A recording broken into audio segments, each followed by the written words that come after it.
어제 요나가 물고기 뱃속에서 기도하는 것을 보았습니다.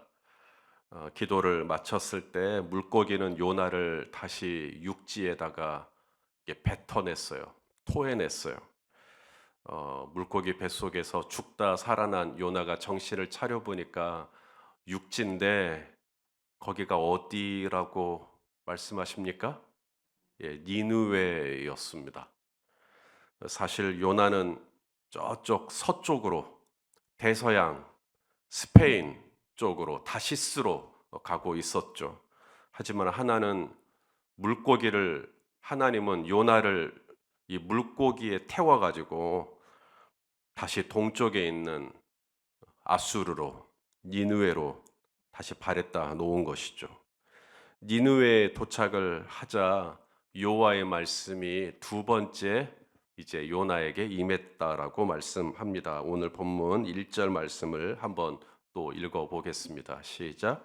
여호와의 말씀이 두 번째로 요나에게 임하니라 이르시되. 자, 두 번째로 하나님의 말씀이 임했습니다. 만일에 요나가 여기서 또다시 다시스로 또 갈 일은 없겠고 또 다른 데로 튀었다면 하나님이 어떻게 하셨을 것 같으세요? 두 번째 도망가면 이제 하나님도 손을 놓으시겠죠. 그래, 네 마음대로 해라. 그러시겠죠.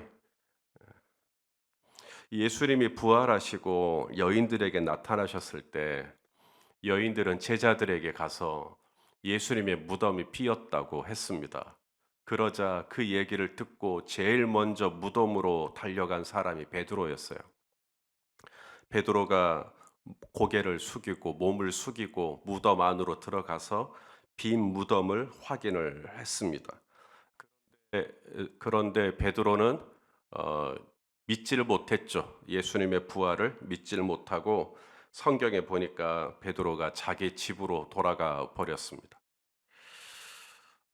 분명히 예수님은 살아생전에 내가 고난을 당하고 죽임을 당하지만 사흘 만에 부활한다는 이야기를 적어도 복음서에 3번 이상 언급을 하셨습니다. 비공개적으로 얼마나 하셨는지는 모르겠지만 분명히 몇 번 말씀을 하셨어요.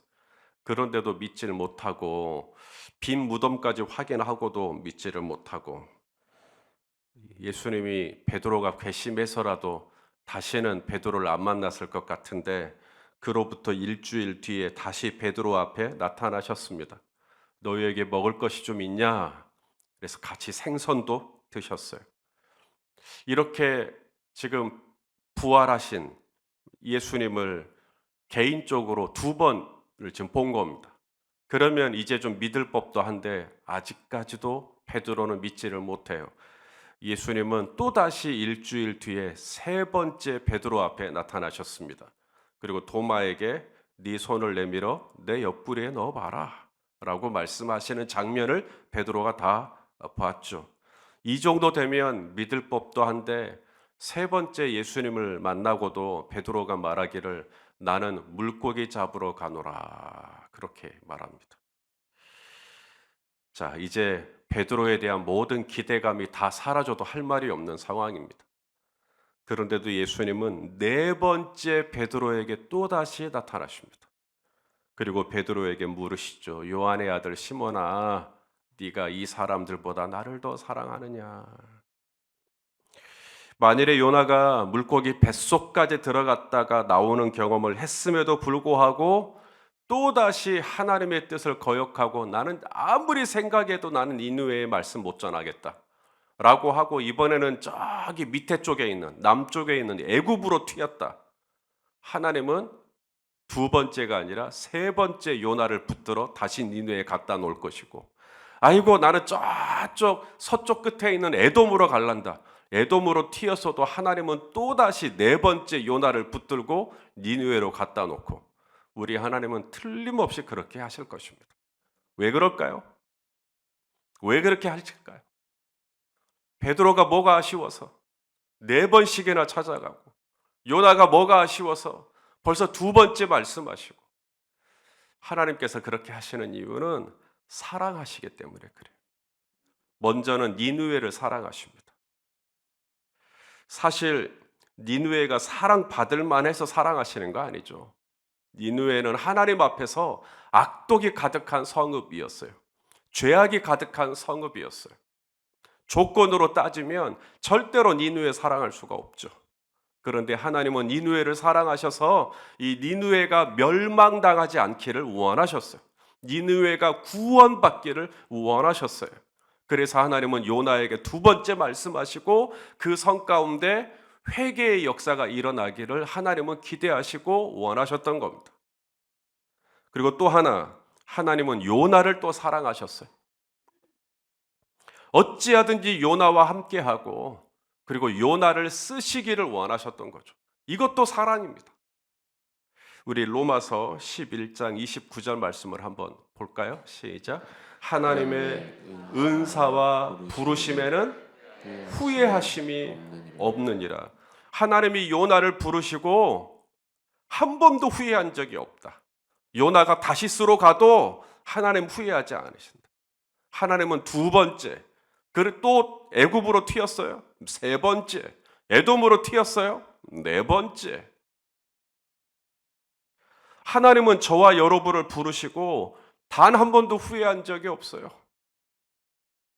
우리가 또 잔꾀를 부리고 다시스로 튄다고 해도, 우리가 또 억지를 부리고 애굽으로 튄다고 해도, 또 우리가 온갖 변명을 대고 또 핑계를 대고 이리 빠지고 저리 빠지고 요령을 부리고 그런다 할지라도 하나님은 저와 여러분을 부르신즉 후회하심이 없다.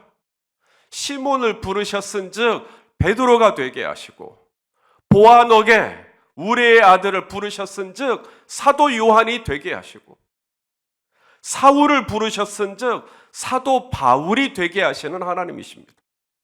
아브라함을 부르셨은즉 아브라함이 되게 하시고, 야곱을 부르셨은즉 이스라엘이 되게 하시는 하나님이시죠. 하나님이 부르시면요, 절대로 이 하나님의 손에서 벗어나지 못합니다.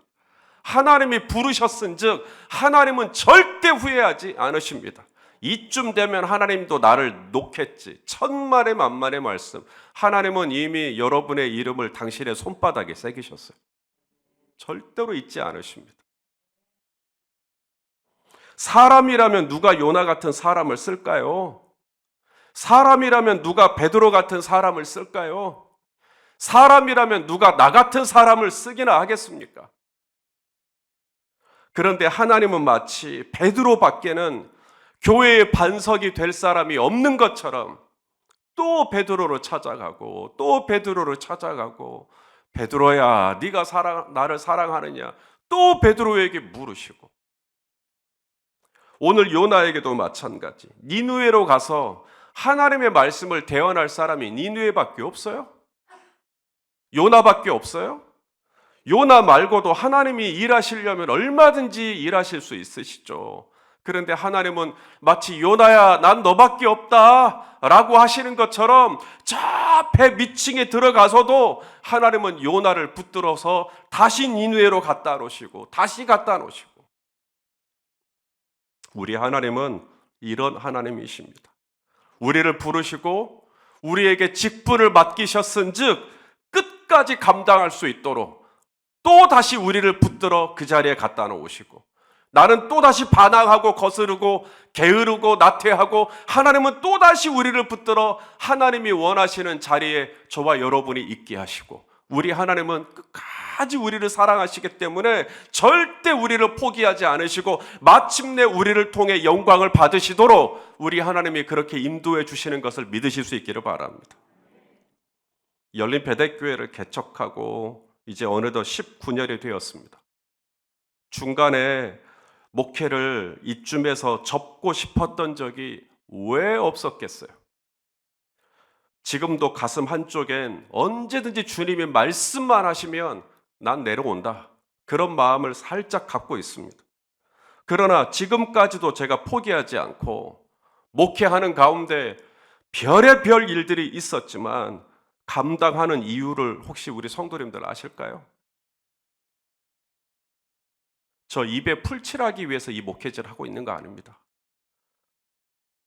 제가 그럼에도 불구하고 아직까지 이 사역을, 이 목회를 하고 있는 까닭은 예수님의 사랑 때문입니다. 제가 열린배대교회를 목회하면서 얼마나 주님이 저를 사랑해 주시는지 날마다 순간마다 자주 절절하게 느끼는지 몰라요. 저는 목회를 할 만해서 감당하고 있는 걸 아닙니다.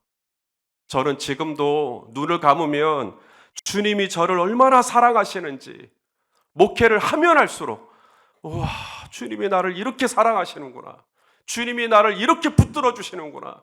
주님이 나를 이렇게 책임져 주시는구나. 주님이 이렇게나 나를 관심을 가지고 계시는구나. 주님이 오늘도 나에게 신실하셨구나. 물론 우리 성도님들도 저를 사랑해 주시는 것 압니다. 그런데 죄송하지만 우리 성도님들이 저를 사랑해 주신다는 것 때문에 제가 목회를 계속해서 하는 것 아닙니다.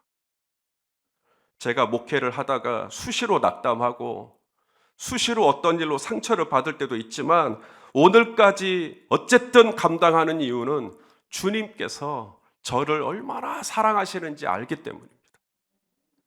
저는 성도님들이 교회에서 사역을 할 때 그것이 오늘 새벽에 주차 봉사를 하는 일이든 어린 자녀들 앞에서 교회학교 교사를 하는 일이든 어떤 사역을 감당할 때든 성도님들이 교회 안에서 봉사를 하는 그 동인, 그 동력, 이게 어디서부터 와야 되냐면 사람들의 눈치 혹은 어떤 부담감 때문에 하는 것은 정말 불행한 일입니다. 내가 이걸 안 하면 누가 나한테 눈치를 주지 않을까? 나라도 이걸 해야 하지 않을까? 이런 어떤 인간적인 부담감 때문에 마치 억지로 구레네 시몬의 십자가를 감당하듯 그렇게 감당하시는 분이 계실까요?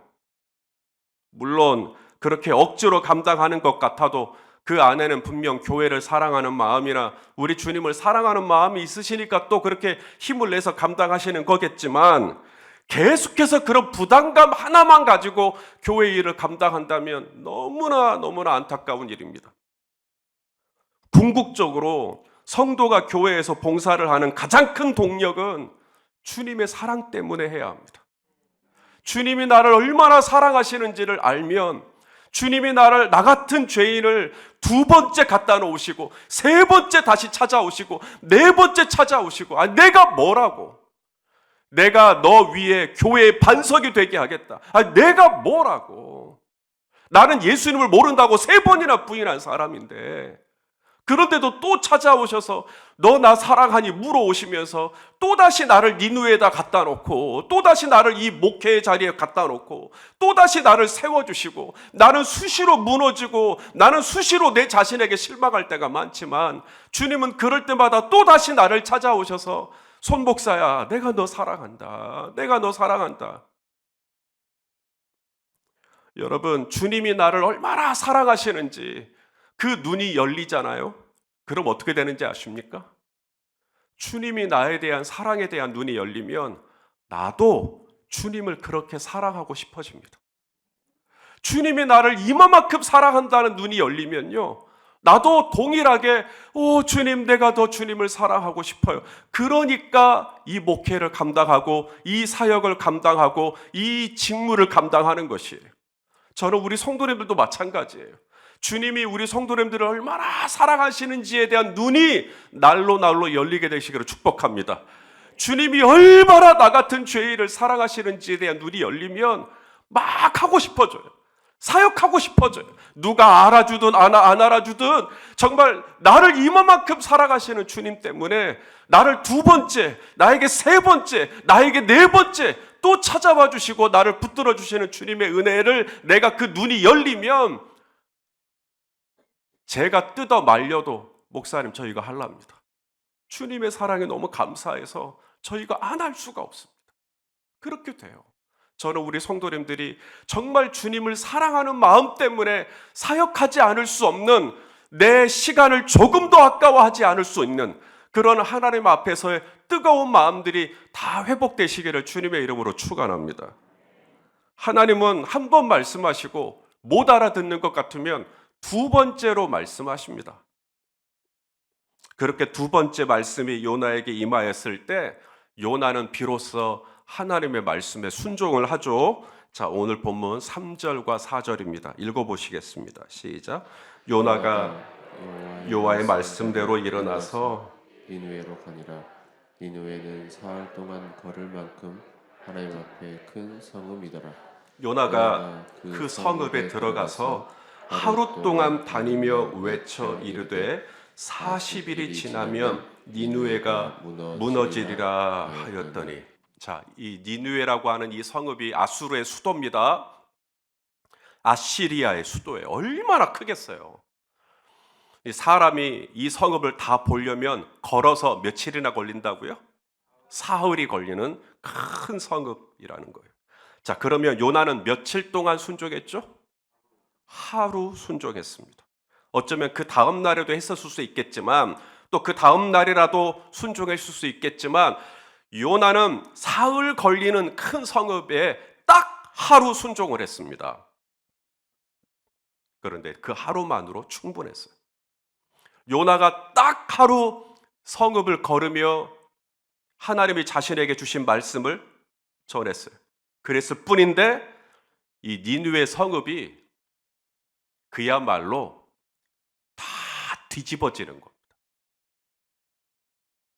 엄청난 영적 대각성이 이 니느웨 성, 이방인 땅에서 일어나 버려요. 요나의 예언을 들은 아수르 사람들은 요나의 말을 듣고 농담으로 여기지 않았습니다. 요나의 예언을 듣고 사람들은 갑자기 마시던 술을 멈췄어요. 갑자기 추던 춤을 멈췄어요. 갑자기 부르던 노래를 멈췄어요. 갑자기 하던 모든 일과를 손에서 놔버렸어요. 40일이 지나면 이 성읍은 무너집니다. 이 고작 몇 마디 안 되는 메시지 하나에 사람들의 얼굴이 새파랗게 질려버렸어요. 울기 시작했습니다. 가슴을 치기 시작했어요. 애통하기 시작합니다. 할아버지로부터 부모님, 내 형제, 내 이웃, 내 동료, 나중에 이 소문이 누구에게까지 갔냐면 아수르 왕에게까지 들렸어요. 아수르 왕은 그 이야기를 듣고 요나 누구야? 요나 나가라 그래. 추방을 해버린 게 아니라 왕이 먼저 이 이야기를 받아버립니다. 그리고 왕이 왕복을 벗죠. 그러니 대신들도 같이 옷을 벗습니다. 굵은 배 옷으로 갈아입어요. 장례식 할 때 입는 옷으로. 그리고는 금식을 선언합니다. 그리고 온 백성에게 다 같이 금식하며 애통하며 기도하자고 선포를 하죠. 아니, 사람만 금식을 할 게 아니라 짐승들까지, 양떼도 소떼도 다 같이 금식을 하자고 왕이 선포합니다. 우리가 그 전에 행하였던 모든 죄악들을 끊고 우리 손으로 행하였던 모든 강포를 끊고 이제는 정말 철저하게 회개하면서 하나님 앞에서 겸비하자고 선포하죠. 혹시 하나님이 우리의 이런 모습을 보고 이 성읍에 내릴 재앙을 돌이킬지 누가 아느냐면서 모든 백성들에게 함께 금식하며 하나님 앞에 회개할 것을 권고하죠. 그러자 모든 백성들이 이걸 받아버립니다. 성도 여러분, 요나가 한 일이 뭐죠? 걸어서 사흘 걸리는 이 성읍에 요나가 걸은 건 몇 걸음이죠? 요나가 한 일주일 정도 걸어서 행했습니까? 한 열흘 정도 성읍을 다니며 복음을 전했나요? 한 달 정도 했나요? 아니, 저같이 한 19년 정도 사역을 했나요? 요나가 한 건 하루였습니다. 고작 하루였어요. 충분히 사흘 정도 걸어야 되는 이 큰 성읍에서 요나가 한 것은 오늘 하루 걸을 만큼만 딱 걸은 거예요. 오늘 하루 동안에 사흘치를 다 걸은 게 아니라 그냥 딱 오늘 하루 걸을 만큼만 걸었고 오늘 하루 말할 만큼만 말했고 오늘 하루 할 만큼만 했던 거예요. 요나가 전한 메시지는 뭐 또 대단한 겁니까? 40일이 지나면 이 성이 무너진다. 아니, 그게 뭐 아니 초등학생들에게도 이거 외우라고 하면 뭐 단 몇 초 만에 외워버리죠. 요나가 전한 메시지에 논리가 있습니까? 기승전결이 있습니까? 40일이 지나면 무너진다. 이렇게 무심하고 딱딱한 이야기가 어디 있습니까? 거기에 무슨 파토스가 있습니까? 요나가 뭐 침을 튀겨가면서 열정을 가지고 설교를 했을까요? 거기에 무슨 에토스가 있습니까? 사람이 어떤 말에 설득이 되려면 세 가지가 있어야 된다고 아리스토텔레스가 얘기했어요. 첫째가 로고스입니다. 논리가 있어야 돼요. 40일이 지나면 성이 무너진다는데 무슨 논리가 있습니까? 파토스는 있습니까? 아니 사흘 걸려야 될 이 성읍을 하루 정도 걸은 것이 무슨 파토스입니까? 거기에 에토스는 있습니까? 요나를 신뢰할 만합니까? 요나는 니누에 안 오고 싶었던 사람이잖아요. 도망갔던 사람이잖아요. 에토스 꽝입니다. 설득이 될 수 있는 요나의 메시지를 받고 어느 누구도 감복을 할 수 있는 조건이 하나도 없습니다. 이 니누에라고 하는 이 큰 성읍에 이런 영적인 부흥이 일어날 수 있는 어떤 선한 동인이 요나에게서는 전무합니다. 찾아볼 수가 없어요. 요나가 치밀하게 말씀을 준비해서 전한 것도 아니고, 요나가 목에 핏대를 세워가며 열정적으로 전한 것도 아니고, 요나가 니누에를 사랑하는 마음으로 전했던 것도 아니고, 그 어느 것 하나 요나의 어떠함 때문에 니누에가 구원을 받을 수 있는 조건이나 이유를 찾아볼 수가 없어요. 요나가 한 일은 전무합니다.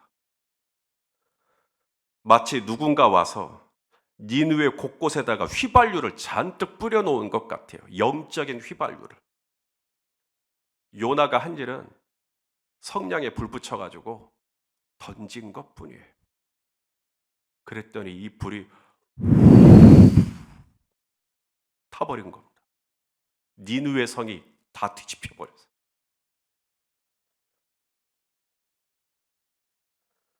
우리는 어떤 현상이나 결과를 보고 이런 열매가 있으려면, 이런 결과가 있으려면 그럴듯한 이유와 원인이 있을 거야. 충분히 납득할 만한 원인이 있을 거야라고 자꾸만 그것을 찾으려고 해요. 아스리아 안에, 니느웨 안에 이런 대단한 영적인 부흥이 일어났다면 틀림없이 요나 안에 그 도화설이 될 만한 선한 이유가 있을 거라고 생각을 하고 자꾸 요나의 어떤 선한 점을 찾아보려고 하는 거예요.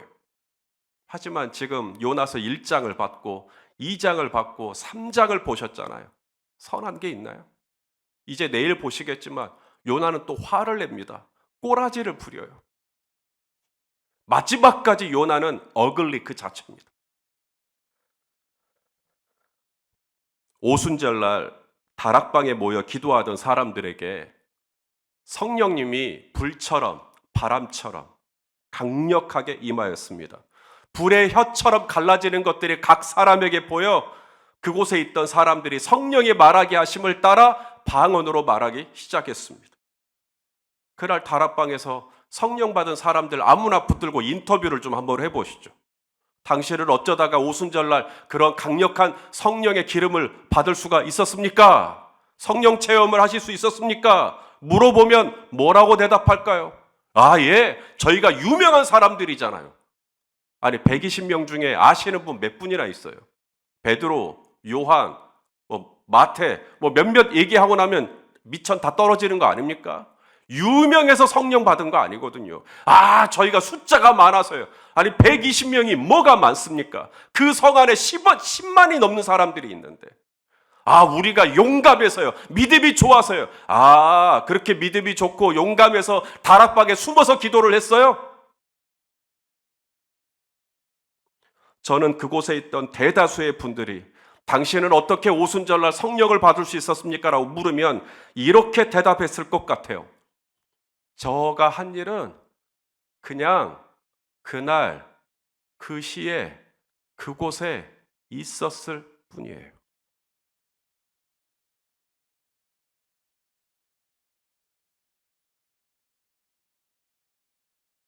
오순절날 다락방에 있었을 뿐이에요. 그냥 그때 그날 그곳에 있었을 뿐인데 그날 성령으로 충만함을 받아버린 겁니다.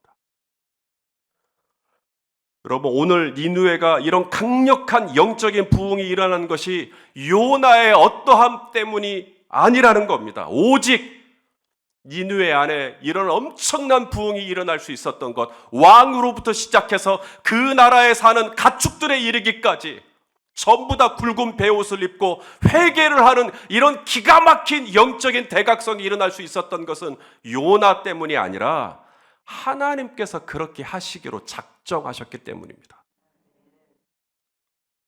저는 이 말을 여러분들이 이해 못할 줄 알았어요. 근데 아멘을 하시네요. 하나님은 누구보다 악독이 가득한 앗수르 사람들이지만, 마땅히 멸망받아 마땅한 나쁜 놈들이지만, 하나님은 그들도 할 수만 있다면 멸망받지 않고 다 구원받기를 원하셨어요. 누구보다 자신의 죄악을 깨닫고 마음을 깨뜨리고 하나님 앞에서 겸비만 하면 하나님은 용서해 주고 싶으셨어요. 이 성읍을 구원해 주고 싶으셨어요. 제가 성경을 읽다가 너무너무 그 주님의 사랑이 막 제 안에 이 파도처럼 막 치는 그때가 있었어요. 그게 누구 때문이냐면 아합 왕 때문이었어요. 여러분, 이 북이스라엘에서 이 아합 왕이 얼마나 악한 왕인지 아십니까? 이 아합 왕 때에 북이스라엘이 전부 빨간색이 되어버렸어요. 바알, 여호와를 믿는 야훼 신앙을 선포했던 이 땅이 아합 왕 때에 우리는 바알을 섬긴다고 하나님의 말씀을 대언했던 선지자들을 다 칼로 죽여버리고 바알 선지자와 아세라 선지자를 세워가지고 이제 우리는 바알을 섬긴다고 했던 아주 이상한 왕이었어요.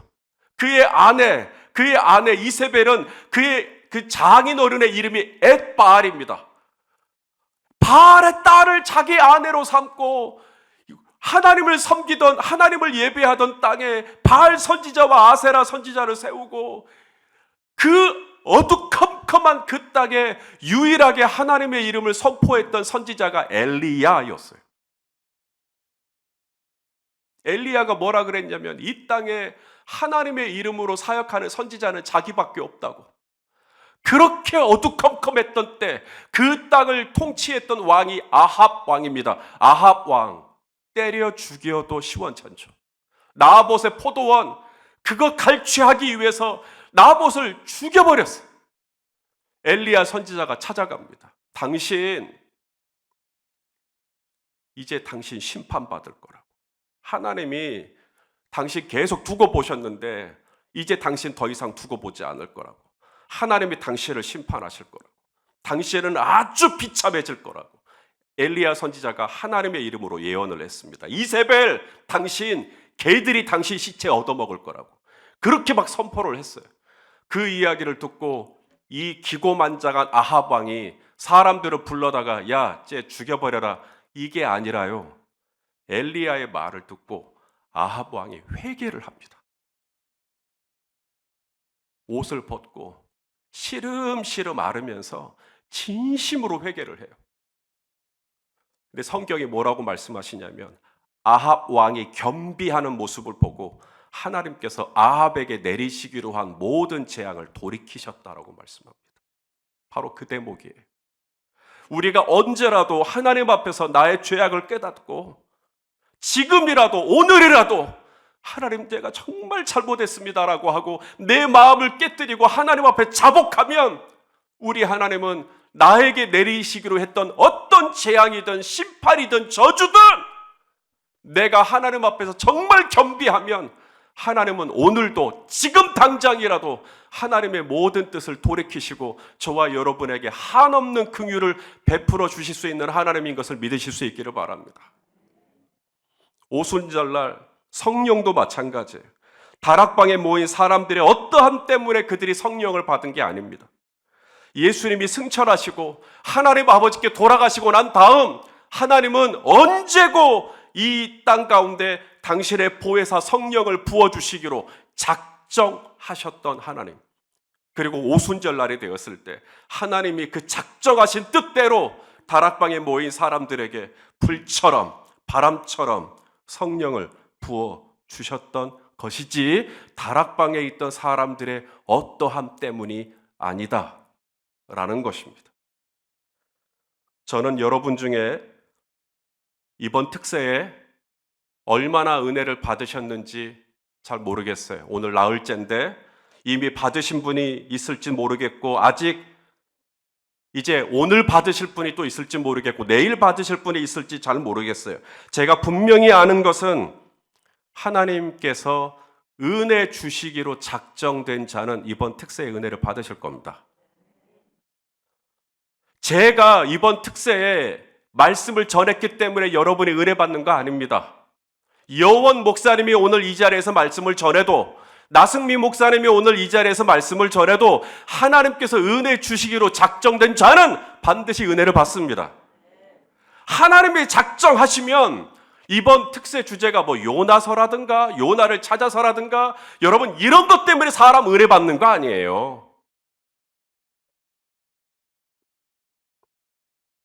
하나님은 이번 신년 특세가 있기도 전부터 이미 은혜 베풀 자를 작정하셨고, 긍휼을 베풀 자를 작정하셨고, 성령을 부을 자를 작정하셨고, 치유를 받을 자를 작정하셨고, 만져주실 자를 작정하셨습니다. 그렇다면 담임 목사인 제가 하는 일은 뭘까요? 하나님이 우리 한자경 집사람에게 은혜를 주시기로 작정하셨는지, 우리 최영민 집사람에게 은혜를 주시기로 작정하셨는지, 우리 윤지성 장로님에게 은혜를 주시기로 작정하시, 저는 모르잖아요.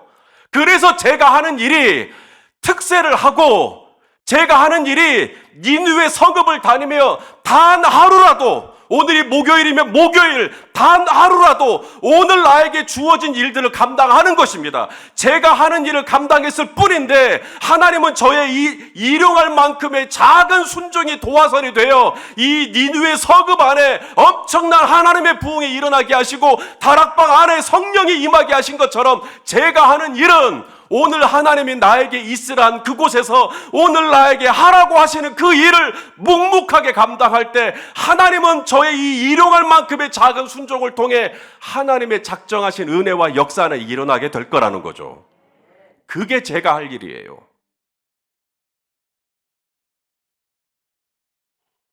제가 사흘길을 걸어냈기 때문에 성도님들이 은혜 받는 건 아닙니다. 제가 금식을 했기 때문에 우리 성도님들이 은혜 받는 것 아닙니다. 제가 집에 안 들어가고 성전에서 교회당에서 날을 새고 기도를 해야만 우리 성도님들이 은혜 받는 것 아니에요. 제가 쥐어짜서 나올 수 있는 은혜가 아닙니다. 오직 은혜는 하나님이 작정하셔야만 은혜를 받을 수가 있어요. 우리 출애굽기 33장 19절 말씀을 읽어보겠습니다. 시작. 여호와께서 이르시되 내가 내 모든 선한 것을 네 앞으로 지나가게 하고 여호와의 이름을 네 앞에 선포하리라. 나는 은혜를 베풀 자에게 은혜를 베풀고 긍휼히 여길 자에게 긍휼을 베푸느니라.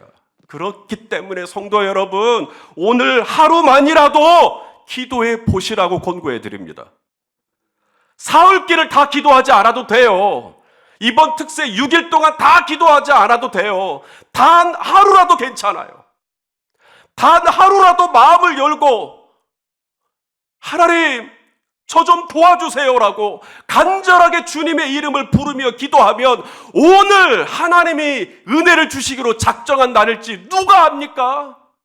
오늘이 은혜 받을 만한 때요, 오늘이 구원의 날일 줄 누가 압니까? 내가 할 일은 단 오늘 내가 눈이 떠졌으면 내가 오늘이라도 가서 걸어야지, 내가 오늘이라도 가서 기도해야지, 오늘이라도 내가 묵상을 해야지, 오늘이라도 가서 내가 이 소그룹에 참여해야지, 내가 할 수 있을 만큼의 순종을 했을 뿐인데 하나님은 그날 불처럼 바람처럼 다락방에 성령을 부어주시기로 작정을 하셨기 때문에 내가 순종한 그 작은 한 방울의 순종에 우리 하나님은 온 인회를 다 뒤집어 버릴 만큼의 엄청난 은혜를 쏟아 부어 주실 수 있는 분이시라는 겁니다. 그러니 오늘 넘기지 마시고 오늘 피하지 마시고 오늘은 진짜로 작정하는 마음으로 하나님 앞에 나와서 간절하게 엎드리면 오늘 하나님이 그날이 될지 누가 알겠습니까? 우리 고린도후서 6장 2절 말씀을 또 읽겠습니다. 시작. 이르시되 내가 은혜 베풀 때 너에게 듣고 구원의 날에 너를 도왔다 하셨으니 보라 지금은 은혜 받을 만한 때요 보라 지금은 구원의 날이로다. 제가 이렇게 새벽에 목이 다 갈라지도록 마치 오늘 설교하고 다음 날부터는 설교를 안 할 작정으로 제 온 진액을 짜서 설교를 한다고 해서 여러분들이 마음의 문을 열고 기도를 할 거냐? 저는 잘 모르겠어요. 저의 열심과 상관없어요. 제가 오늘 피를 토하는 마음으로 설교를 해도 안 움직일 사람은 절대 안 움직입니다.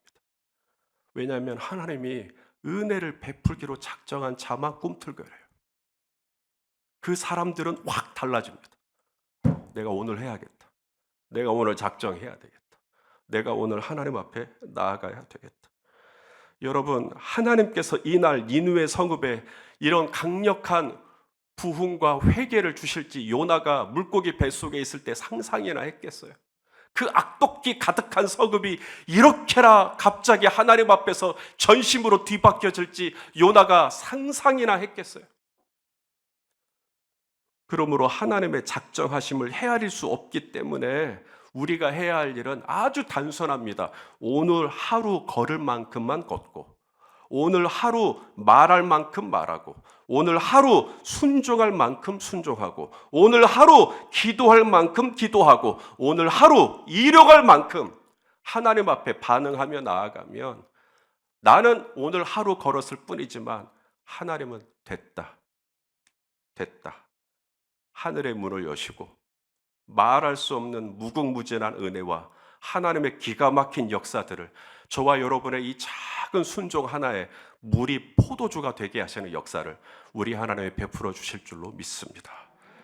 오늘 꼭 은혜 받으시고 오늘 꼭 구원 받으시고 오늘 하나님의 놀라운 터치가 오늘 이 교회당에 그리고 온라인으로 예배하시는 각 초속 가운데 함께 하시기를 주님의 이름으로 축원합니다.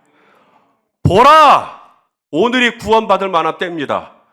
보라! 지금이 은혜 받을 만한 때입니다. 제발 성도님들의 마음 안에 하나님의 은혜에 대한 기대감이 차오를 수 있기를 예수 그리스도 이름으로 축원합니다. 기도하시겠습니다. 하나님 아버지, 오늘도 나를 사랑하셔서 이 새벽에 더 따뜻한 이불 속에서 몸을 녹일 수 있었겠지만 어떻게든 깨우시고 이 은혜의 자리로 나오게 하심을 감사합니다. 사람들은 때론 나의 어떤 모습을 보고 실망합니다. 그래서 다시는 나에게 기회를 주지 않으려고 합니다. 하지만 하나님은 그렇게 실망스러운 모습을 매번 반복함에도 불구하고 두 번째 말씀하시고 세 번째 찾아오시고 네 번째 기회를 주시는 하나님으로 인하여 감사를 드립니다. 주여 오늘 하루 내가 할 수 있는 만큼 순종할 수 있게 하여 주옵소서. 내가 걸을 수 있는 만큼 걷고 내가 구할 수 있는 만큼 구하고 내가 사랑할 수 있는 만큼 사랑하고 내가 사역할 수 있는 만큼 사역하고 내가 드릴 수 있는 만큼 드릴 수 있도록 주여 붙잡아 주시옵소서. 오늘도 주님이 작정하신 대로 은혜 베풀 자에게 은혜를 베풀어 주옵소서. 긍휼 베풀 자에게 긍휼을 베풀어 주옵소서. 주여 오늘 역사에 주옵소서. 예수님의 이름으로 기도하옵나이다. 아멘.